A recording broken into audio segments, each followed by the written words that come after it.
Hi, and welcome to another episode of All Things Considered. Tonight, I am discussing the Federalist Papers. The reason I'm discussing the Federalist Papers is because we have an election gearing up. What are the Federalist Papers and why are they important to understanding the Constitution? The Federalist Papers is a collection of 85 articles and essays written by Alexander Hamilton, James Madison, and John Jay under the pseudonym Publius to promote the ratification of the United States Constitution. The collection was commonly known as the Federalist until the name Federalist Papers emerged in the 20th century. The first 77 of these essays were published serially in the independent journal, the New York Packet, and the Daily Advertiser between October 1787 and April of 1788.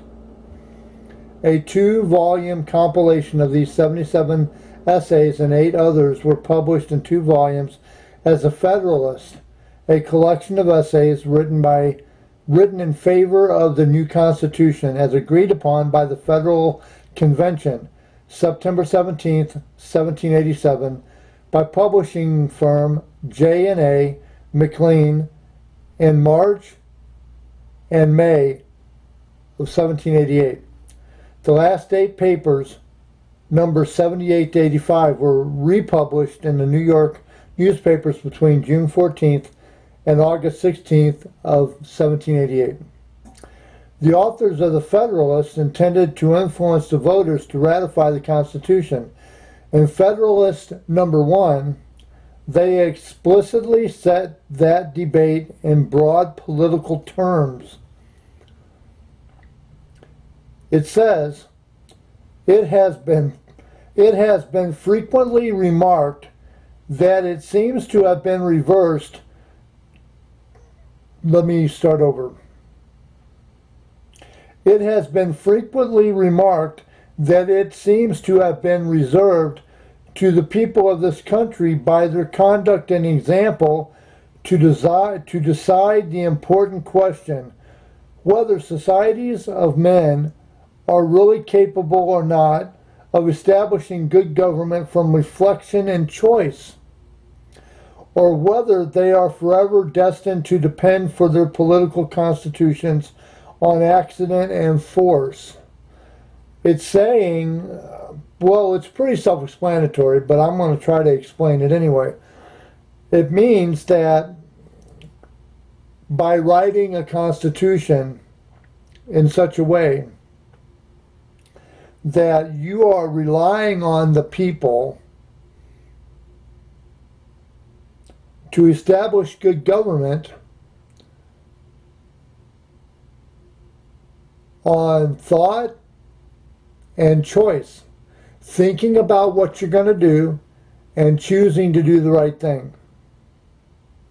And everybody's opinion of what the right thing is may vary, but ultimately, America moving forward and becoming a country where all are equal and all are just is a good choice. Or whether or not we're so used to being taken care of and we're so used to being forced to do this and forced to do that that we just become accustomed to it. Like a person that's been in prison for over 50 years. After a while, they just become accustomed to being in prison. They get institutionalized. Federalist number 10 is generally regarded as the most important of the 85 articles. From a philosophical perspective, in it, Madison discusses the means of preventing rule by majority faction. Now, that's important because a democracy rules by majority faction. A republic does not. A republic is strictly constitutional. but a democracy, which is what our government is pressing us. They're constantly saying our democracy is in jeopardy. Well, Madison says that it is supposed to prevent rule by majority faction and advocates a large commercial republic, which means that you are commercial in the fact that you can choose to make your fortunes, but it is a republic. This is complemented by Federalist number 14, in which Madison takes the measure of the United States, declares it appropriate for an extended republic, and concludes with a memorable defense of the Constitution and political creativity of the Federal Convention.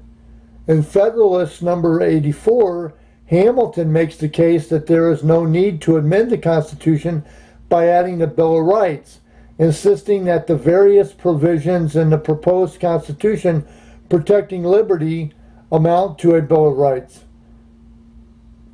He didn't know how bad our government was going to get just under 150 years.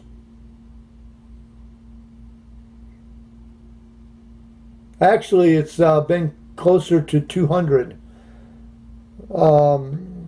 In Federalist number 84, Hamilton makes the case that there is no need to amend. Yes, okay, he doesn't think that we need a Bill of Rights. Federalist number 78, also written by Hamilton, lays the groundwork for the doctrine of judicial review by federal courts of federal legislation or executive acts. Federalist number 70 presents Hamilton's case for a one-man chief executive. In Federalist number 39, Madison presents the clearest exposition of what has come to be called federalism. In Federalist number 51, Madison distills arguments for checks and balances in an essay often quoted for its justification of government as the greatest of all reflections on human nature. According to historian Richard B. Morris, the essays that make up the Federalist Papers are an incomparable exposition of the Constitution, a classic in political science, unsurpassed in both breadth and width and depth by the product of any later American writer. On June 21st, 1788,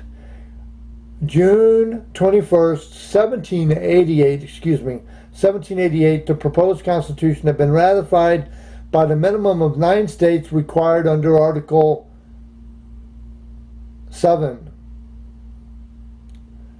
Toward the end of July 1788, with 11 states having ratified the new Constitution, the process of organizing the new government began.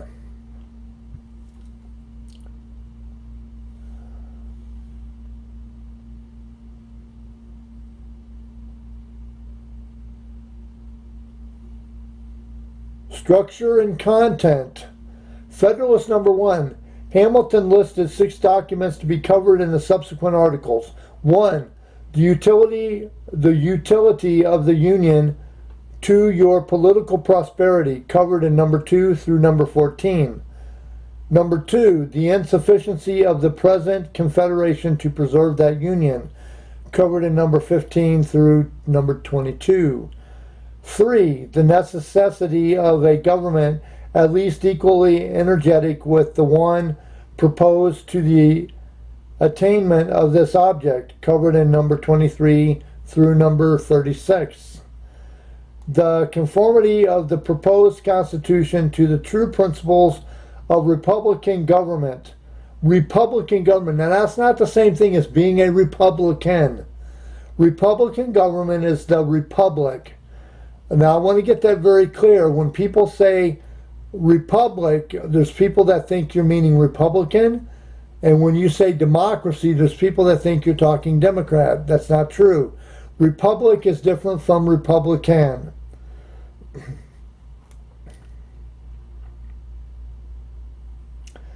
Number 5, its analogy to your own state constitution, covered in number 85.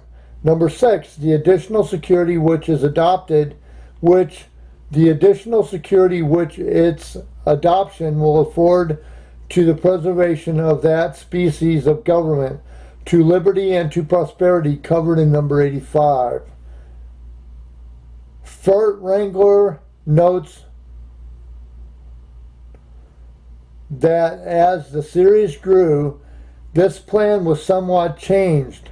The 4th topic expanded into detailed coverage of the individual articles of the Constitution and the institutions it mandated, while the 2 last topics were merely touched on in its last essay.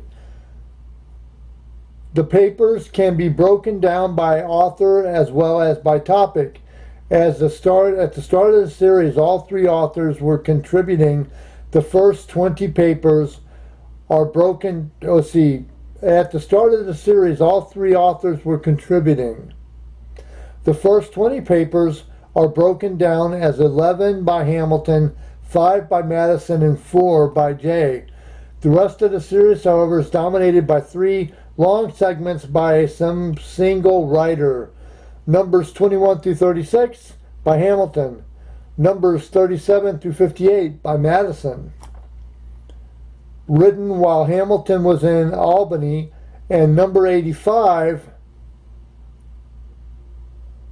and number 65 through the end by Hamilton, and published after Madison had left for Virginia. Opposition to the Bill of Rights. The Federalist Papers, specifically Federalist number 84, are notable for their opposition to what later became the United States Bill of Rights. The idea of adding a Bill of Rights to the Constitution was originally controversial because the Constitution as written did not specifically enumerate or protect the rights of the people. Rather, it listed the powers of the government and left all that remained to the states and the people. Of course, everybody knows that the states take over and the people got doodly squat. Alexander Hamilton, the author of Federalist number 84, feared that such an enumeration, once written down explicitly, would later be interpreted as a list of the only rights the people had. However, Hamilton's opposition to a Bill of Rights was far from universal. Robert Yates, writing under the pseudonym Brutus, articulated his viewpoint in the so-called Anti-Federalist number 84, asserting that a government unrestrained by such a bill could easily dissolve into tyranny. References in the Federalist and the ratification debates warn of demagogues of the variety who throw divisive appeals with aim at tyranny. The Federalist begins and ends with the issue. In the final paper, Hamilton offers a lesson of moderation to all sincere lovers of the Union, and ought to put them on their guard against hazarding anarchy, civil war, a perpetual alienation of the states from each other, and perhaps the military despotism.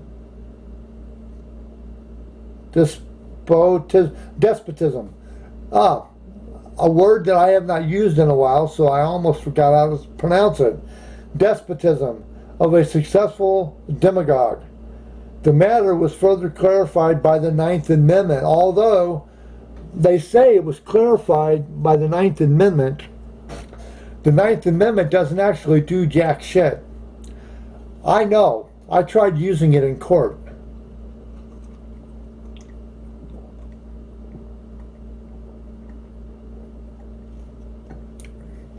And the judge, sorry, I was drinking some orange pop there. Now, what I mean by the 9th Amendment, now what is the 9th Amendment? Well, I'll tell you. The 9th Amendment says the amendment as proposed by Congress in 1789 and later ratified as the 9th Amendment reads as follows. The enumeration in the Constitution of certain rights shall not be construed to deny or disparage others retained by the people. Now, when it says rights retained by the people, what does that mean? Well, I personally believe that it means now that if the states can make money off of something, it's no longer a right. It becomes a privilege. Rights are only rights if the government can't make money off of it. Just as our right to free travel. That is our right.